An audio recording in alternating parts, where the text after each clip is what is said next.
Hello friends, Avan global classes में आप सभी का स्वागत है। आज मैं फिर से बीएससीसी का प्रैक्टिस सेट 10 लेकर आया हूँ दोस्तों।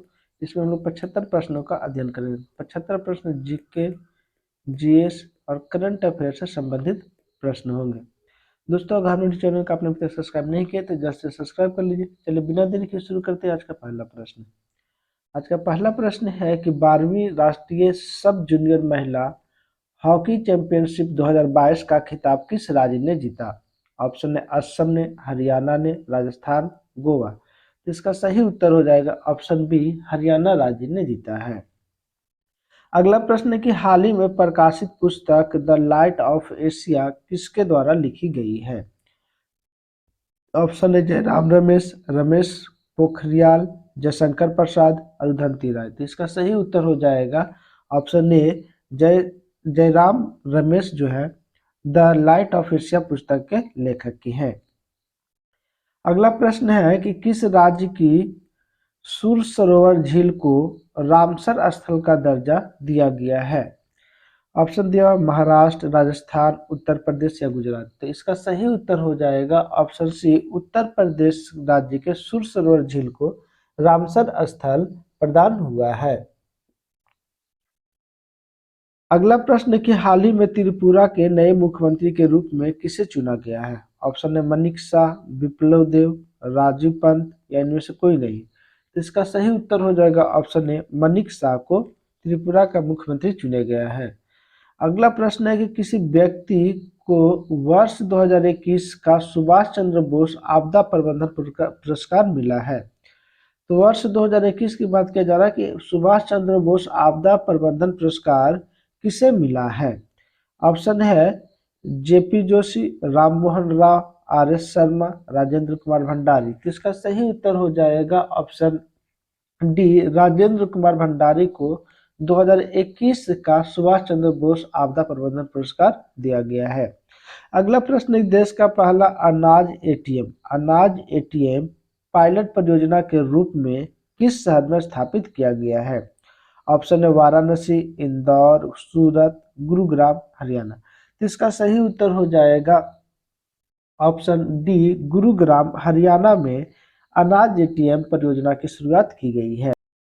अगला प्रश्न है कि गणतंत्र दिवस परेड में फाइटर प्लेन उड़ाने वाली पहली महिला फाइटर निम्न में से कौन बन गई है? तो गणतंत्र दिवस परेड में फाइटर प्लेन उड़ाने वाली पहली महिला फाइटर कौन बनी है? ऑप्शन है अवनी चतुर्वेदी, भावना कंठ, शिवांगी सिंह या मोहना सिंह। तो इसका सही उत्तर हो जाएगा ऑप्शन बी, भावना कंठ जो है वो गणतंत्र दिवस परेड में फाइटर प्लेन उड़ाने वाली पहली महिला फाइटर बनी है। अगला प्रश्न है कि विश्व आर्थिक मंच WEF 2022 का आयोजन कहाँ हुआ था? ऑप्शन है दावोस, जिनेवा, न्यूयॉर्क, मैड्रिड। तो इसका सही उत्तर हो जाएगा ऑप्शन है दावोस में विश्व आर्थिक मंच 2022 का आयोजन हुआ था। अगला सवाल है कि निम्न में से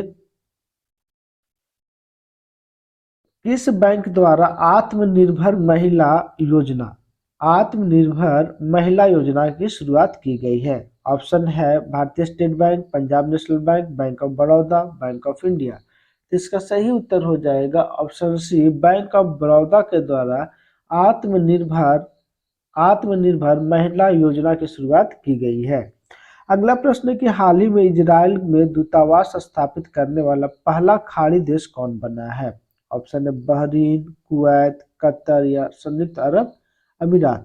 तो इसका सही उत्तर हो जाएगा ऑप्शन डी, संयुक्त अरब अमीरात जो है वो इजराइल देश में दूतावास बनाने वाला, स्थापित करने वाला पहला खाड़ी देश बन गया है।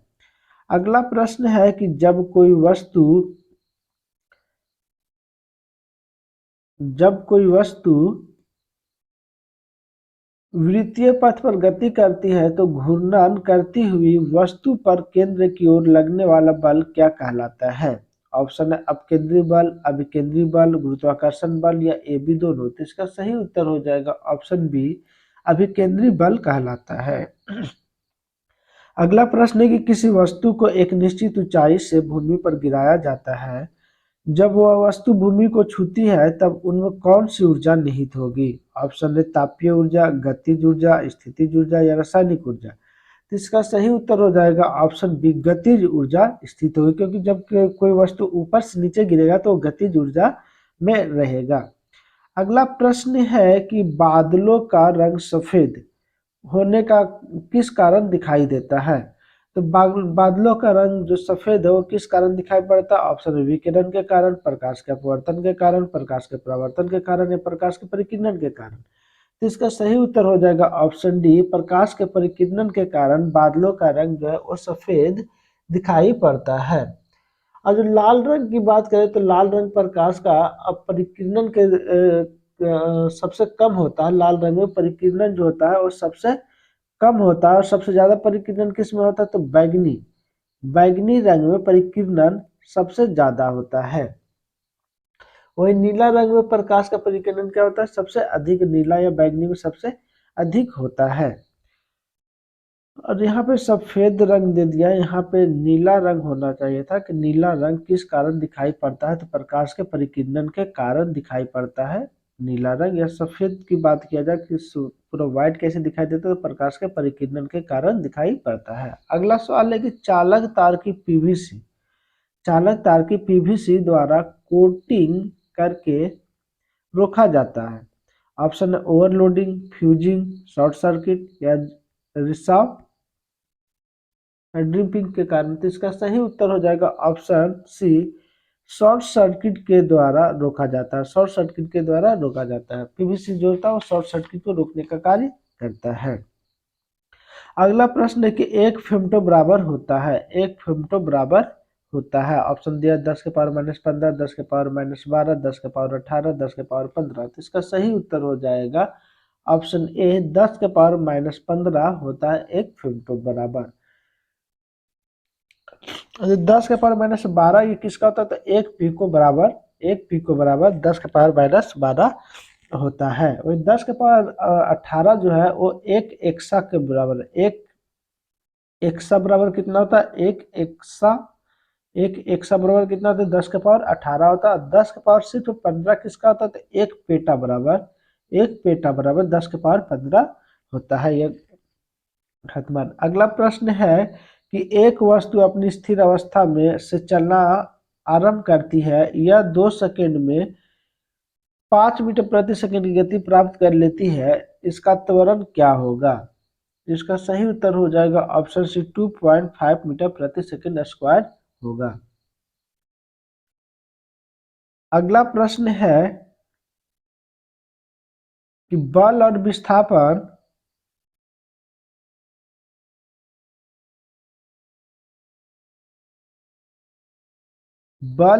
विस्थापन का गुणनफल क्या कहलाता है। ऑप्शन है भार, त्वरण, कार्य या संवेग। तो इसका सही उत्तर हो जाएगा ऑप्शन सी, कार्य कहलाता है। बल और विस्थापन का गुणनफल क्या कहलाता है, तो कार्य कहलाता है।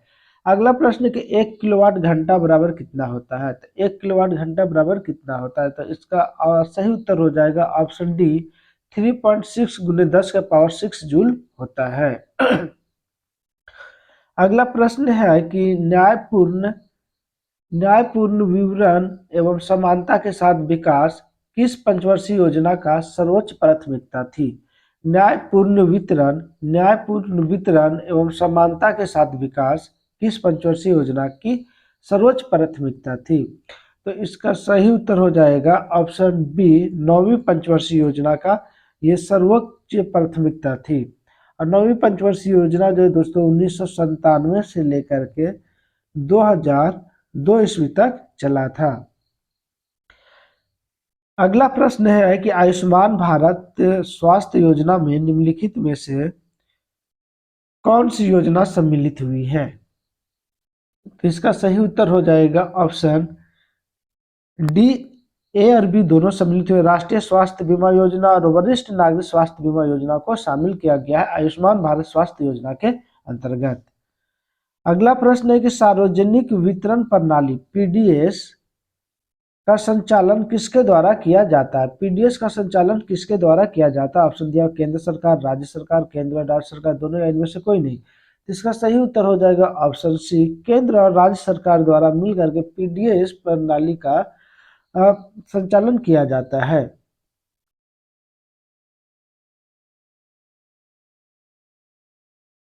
अगला सवाल है कि राजकोषीय नीति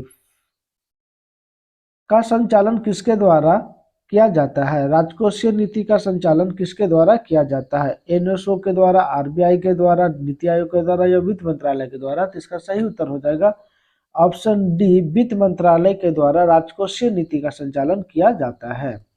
अगला प्रश्न है कि प्रधानमंत्री ग्राम सड़क योजना उस गांव में लागू की जाती है जिसकी जनसंख्या निम्नलिखित में से किससे अधिक होना चाहिए। कितना से अधिक होगा तो उस ग्राम में प्रधानमंत्री ग्राम सड़क योजना लागू होगा। ऑप्शन दिया हुआ 200, 500, 1000 या 2000। तो इसका सही उत्तर हो जाएगा ऑप्शन बी, 500 लोग से जो अधिक रहा। जिस गांव में 500 से अधिक लोग रहेंगे तो उस गांव से एक सड़क निकलेगी जो मुख्य सड़क को जोड़ेगी, जिसे प्रधानमंत्री ग्राम सड़क योजना के तहत जोड़ा जाएगा। अगला प्रश्न है कि निम्न पादप रोगों में से जीवाणु जनित रोग नहीं है। तो जीवाणु जनित रोग कौन सी नहीं है। तो ऑप्शन दिया नींबू में कैंकर रोग, धान के अंगमारी रोग, गेहूं के विलंगन रोग या मूंगफली का टीका रोग। तो इसका सही उत्तर हो जाएगा ऑप्शन डी, मूंगफली का टीका रोग जो है वो जीवाणु जनित रोग नहीं है। मूंगफली का टीका रोग जो है वो कवक जनित है। किससे होता है ये कवक जनित रोग है मूंगफली का टीका रोग। बाकी नींबू का कैंकर रोग, धान का अंगमारी रोग और गेहूं का विगलन रोग जो है वो जीवाणु जनित रोग है। अगला प्रश्न है कि पौधों के बीज में एक खाद्य भंडार के रूप में कार्य करता है। तो पौधों के बीज में खाद्य भंडार के रूप में कार्य कौन करता है। प्रांकुर, बीजांड, मूलांकर, बीजपत्र। तो इसका सही उत्तर हो जाएगा ऑप्शन डी, बीजपत्र जो होते हैं पौधों के बीज में खाद्य भंडार के रूप में कार्य करता है। अगला प्रश्न है कि व्हिटेकर द्वारा प्रतिपादित 5 किंगडम क्लासिफिकेशन में निम्न से कौन सा समूह शामिल नहीं है। ऑप्शन है कवक, प्रोटोजोआ, प्रोटिस्टा या एनिमेलिया। तो इसका सही उत्तर हो जाएगा ऑप्शन बी, प्रोटोजोआ है जो शामिल नहीं है। बाकी कवक, प्रोटिस्टा, एनिमेलिया जो है ये शामिल है। व्हिटेकर द्वारा 5 जगत का प्रतिपादित किया गया था। 5 जगत वो कौन कौन सा था। तो मोनेरा था, पहला कौन सा था पहला जो है वो मोनेरा है। दूसरा जो था वो प्रोटिस्टा है। तीसरा जो है वो पादप है। चौथा जो है कवक है। और पांचवा जो है वो एनिमेलिया है। ये व्हिटेकर द्वारा 5 जगत में इसको विभाजित किया गया था। अगला प्रश्न है कि जब प्लाज्मा में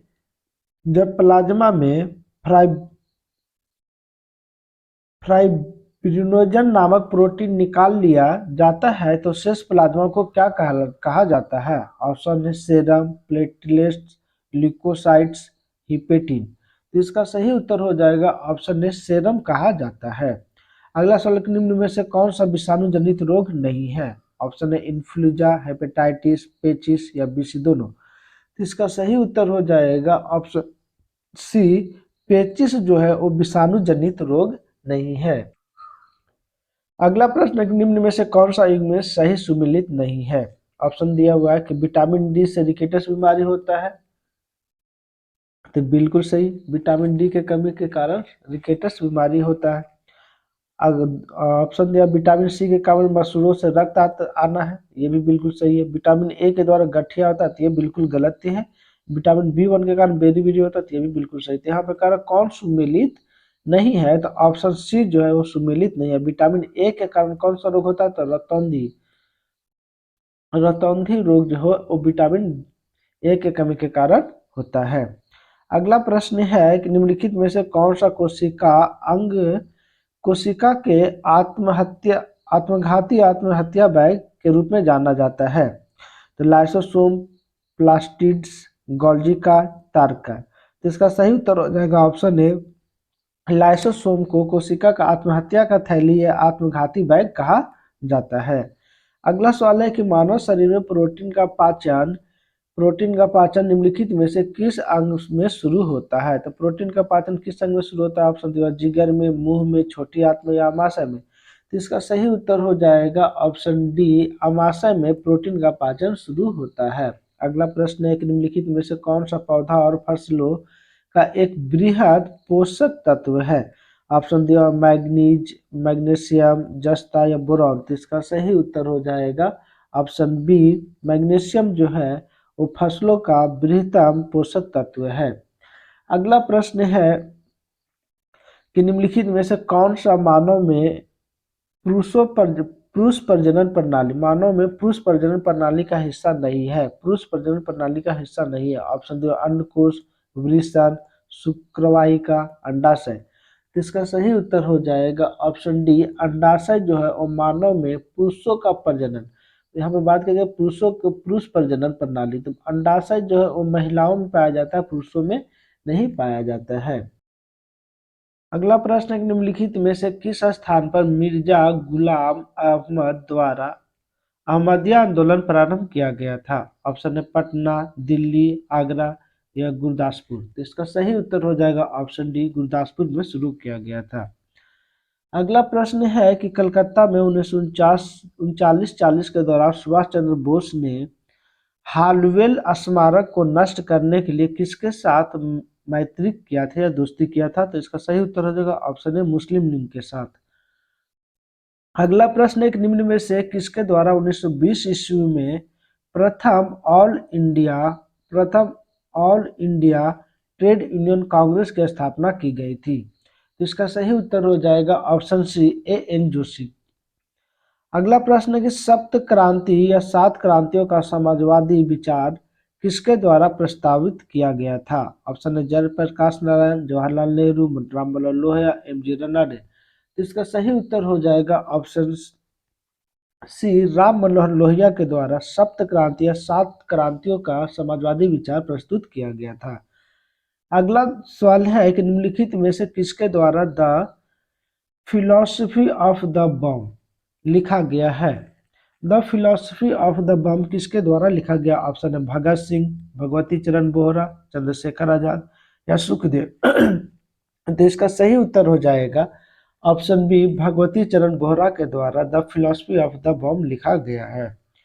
अगला प्रश्न है कि इब्न बतूता में से किस दिल्ली सुल्तान के दूत के रूप में चीन गया था। ऑप्शन है अलाउद्दीन खिलजी, मोहम्मद बिन तुगलक, इल्तुतमिश या फिरोज शाह तुगलक। तो इसका सही उत्तर हो जाएगा ऑप्शन बी, मोहम्मद बिन तुगलक के शासनकाल में इब्न बतूता जो है वो चीन गए थे। अगला प्रश्न है कि अलबरूनी की किताब उल हिंद, अलबरूनी की किताब उल हिंद किस भाषा में लिखी गई है। ऑप्शन है अरबी, फारसी, उर्दू या तुर्की।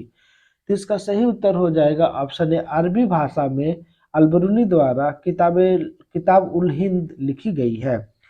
अगला प्रश्न है कि प्रथम बौद्ध संगीत किसके शासनकाल में आयोजित किया गया था। ऑप्शन है अशोक, कालाशोक, अजातशत्रु या कनिष्क। तो इसका सही उत्तर हो जाएगा ऑप्शन सी, अजातशत्रु के शासनकाल में प्रथम बौद्ध संगीत आयोजित किया गया था। द्वितीय की बात करें तो द्वितीय किसके शासनकाल में हुआ था, तो द्वितीय कालाशोक के काल में, द्वितीय कालाशोक के काल में। और तृतीय जो हुआ था तृतीय अशोक के शासनकाल में। द्वितीय कहाँ हुआ था, तो पहला हुआ था राजगृह में, द्वितीय कहाँ हुआ था, तो वैशाली में, तृतीय कहाँ हुआ था, तो तृतीय अशोक के शासनकाल में कहाँ हुआ था, तो पाटलिपुत्र में हुआ था, तृतीय पाटलिपुत्र में था। चौथा कनिष्क शासनकाल में हुआ था, चतुर्थ जो है वो कनिष्क शासनकाल में हुआ था। और ये कहाँ हुआ था, तो ये कनिष्क शासनकाल में हुआ था और ये जम्मू कश्मीर में हुआ था। अगला प्रश्न है कि अशोक के किस शिलालेख में पशु बलि की निंदा की गई है। ऑप्शन है पहला शिलालेख, दूसरा शिलालेख, तीसरा शिलालेख या चौथा शिलालेख। इसका सही उत्तर हो जाएगा ऑप्शन ए, पहला शिलालेख में, अशोक के पहला शिलालेख में पशु बलि की निंदा किया गया है। अगला प्रश्न, शशांक किस धर्म का अनुयायी था जिसने बोध वृक्ष को कटवा दिया था।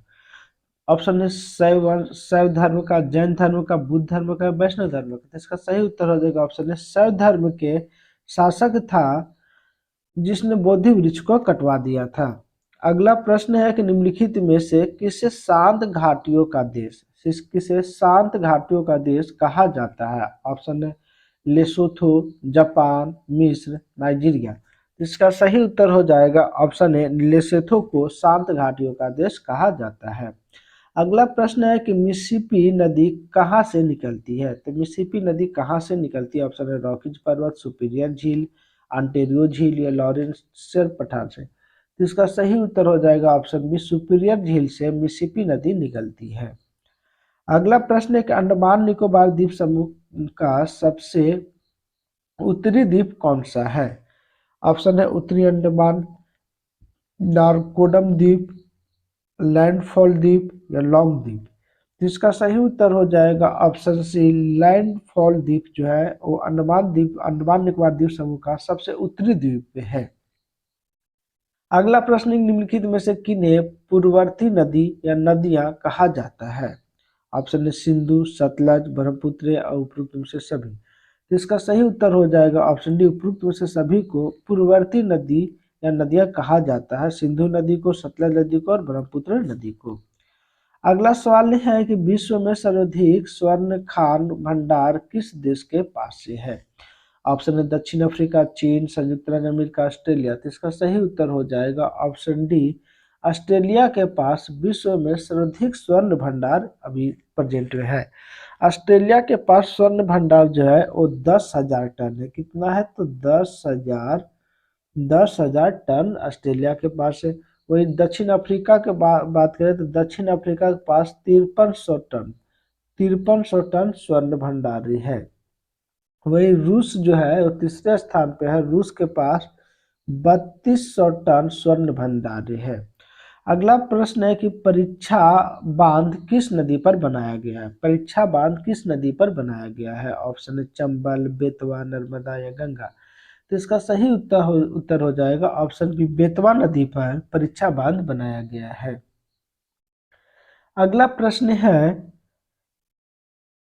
कि केंद्रीय ईरी रेशम अनुसंधान संस्थान कहाँ स्थित है? केंद्रीय ईरी रेशम अनुसंधान संस्थान कहाँ स्थित है? ऑप्शन है कर्नाटक, पश्चिम बंगाल, रांची या मेघालय।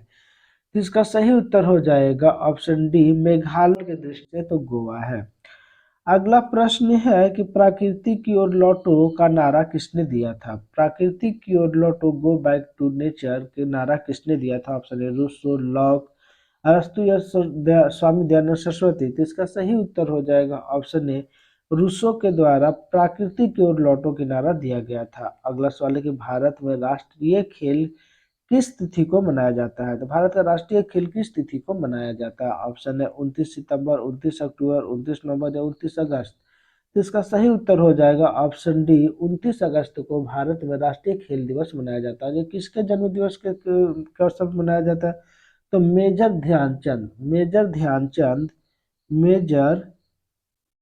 ध्यानचंद के जन्म दिवस के शुभ अवसर पर राष्ट्रीय खेल दिवस मनाया जाता है। मेजर ध्यानचंद को किस खेल से संबंधित थे? तो मेजर ध्यानचंद जी जो थे वो हॉकी के खेल से संबंधित थे और इन्हें हॉकी का जादूगर भी कहा जाता है। मेजर ध्यानचंद जी को क्या कहा जाता है? तो हॉकी का जादूगर हॉकी का जादूगर भी कहा जाता है।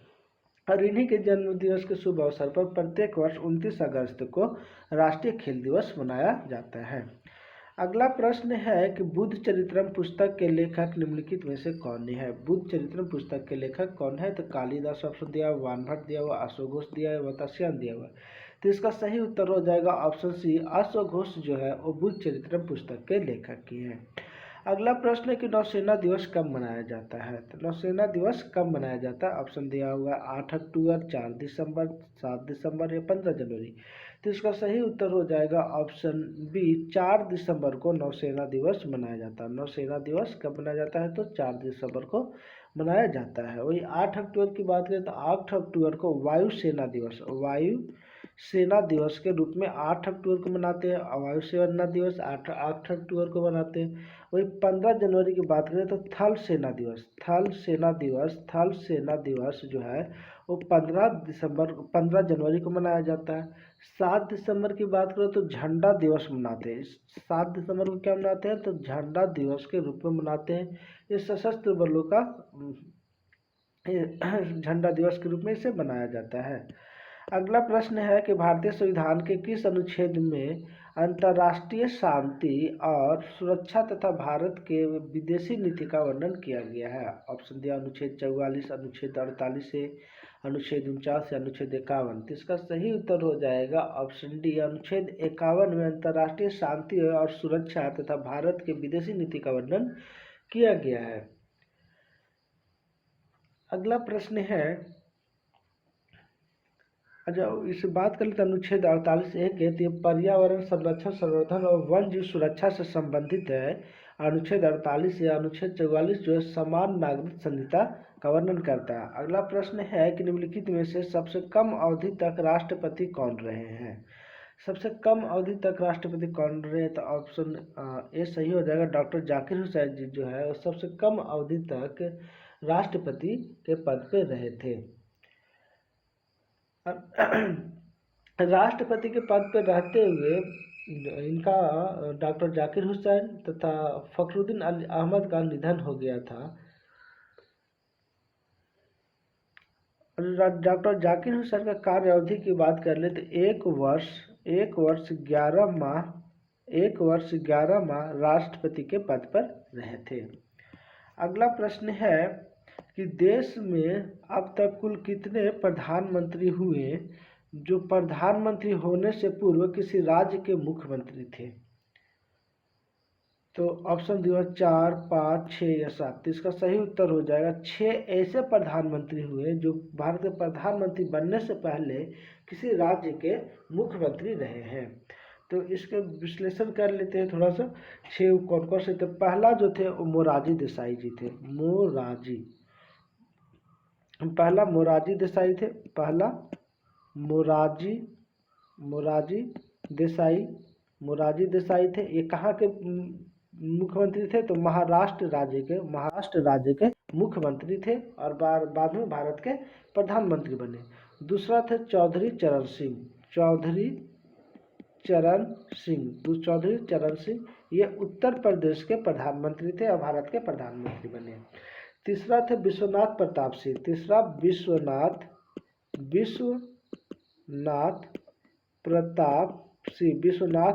सिंह थे और ये जो थे ये भी यूपी के मुख्यमंत्री रहे, बाद में भारत के प्रधानमंत्री बने। चौथा जो है वो पीवी नरसिम्हा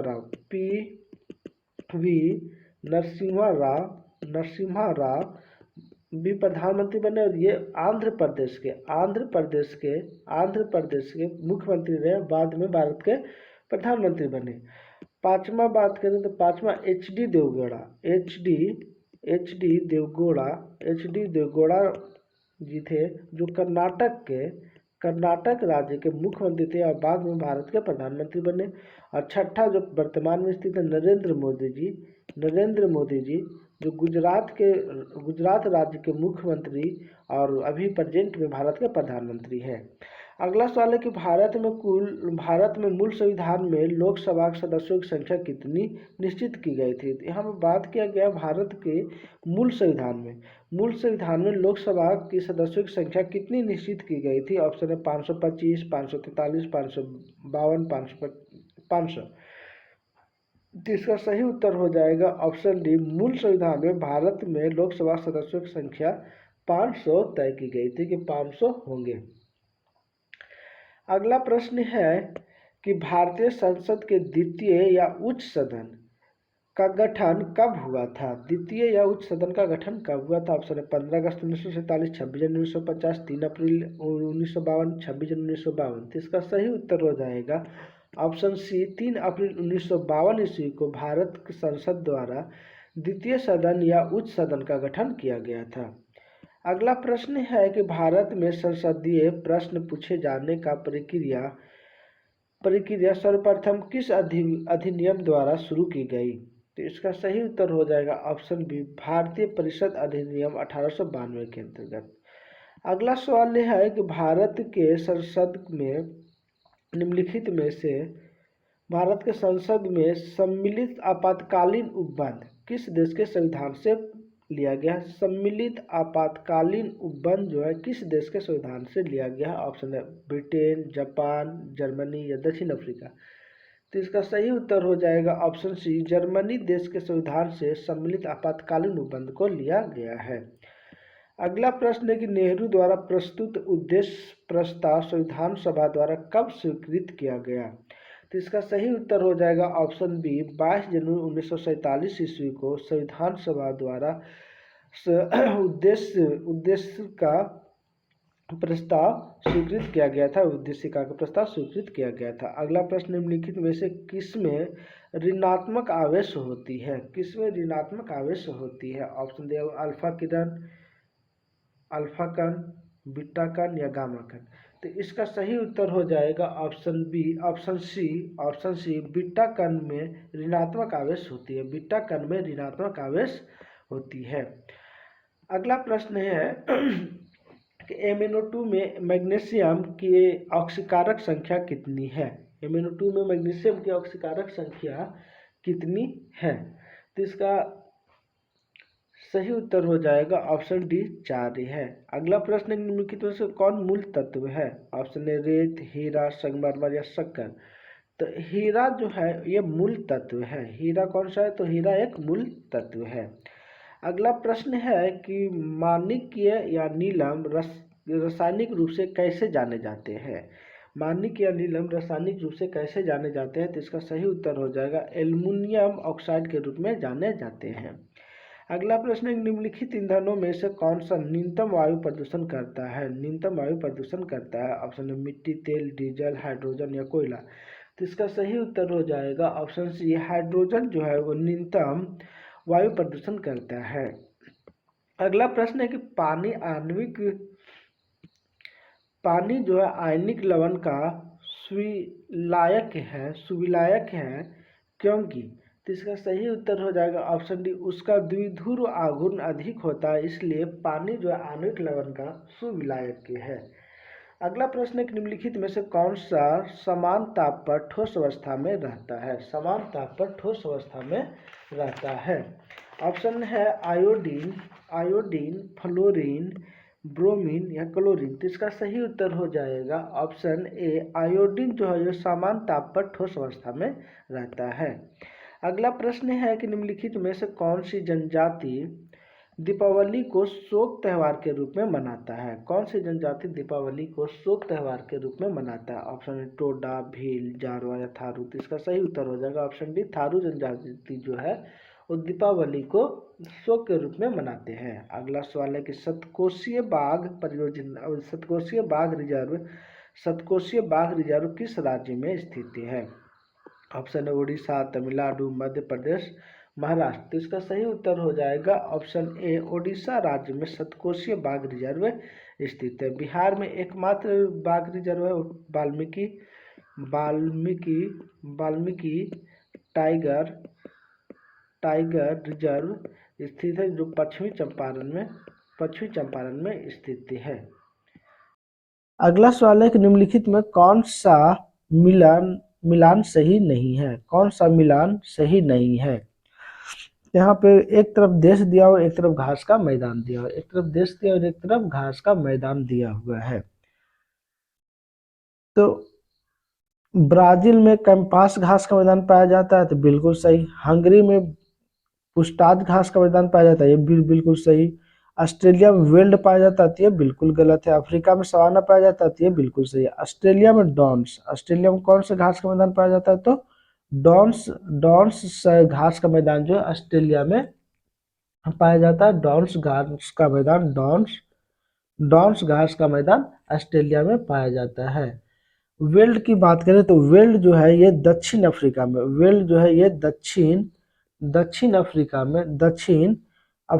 वेल्ड जो है घास का मैदान पाया जाता है, और ऑस्ट्रेलिया में जो है वो डॉन्स घास का मैदान पाया जाता है। तो इसमें कहा गया कौन सुमेलित नहीं है, तो इसका ऑप्शन सी सही हो जाएगा।